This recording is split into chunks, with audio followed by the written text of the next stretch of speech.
பண்ணிடுதான் அந்த சொத்தை எதிரடை உரிமை போடலாமா அப்படின்னு ஒரு கேஸ்ல நம்ம சென்னை ஹைகோர்ட் ஒரு ஹிஸ்டாரிக்கல் ஜட்ஜ்மெண்ட் கொடுத்துருக்காங்க. அந்த ஜட்ஜ்மெண்ட் என்னன்னு பார்க்கலாமா?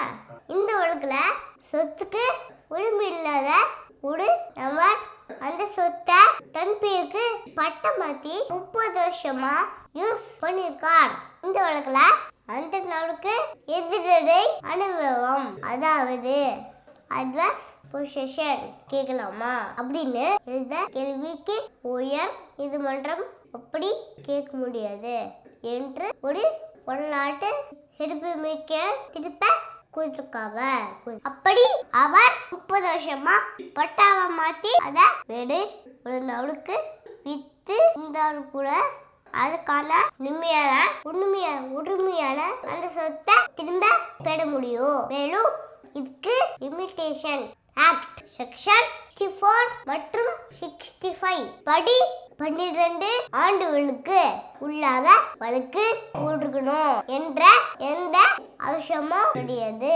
எப்போது வேண்டுமானாலும் இந்த சொத்தை மீட்டிருக்க முடியும் அப்படின்னு நம்ம சென்னை ஹைகோர்ட் சொல்லிருக்காங்க.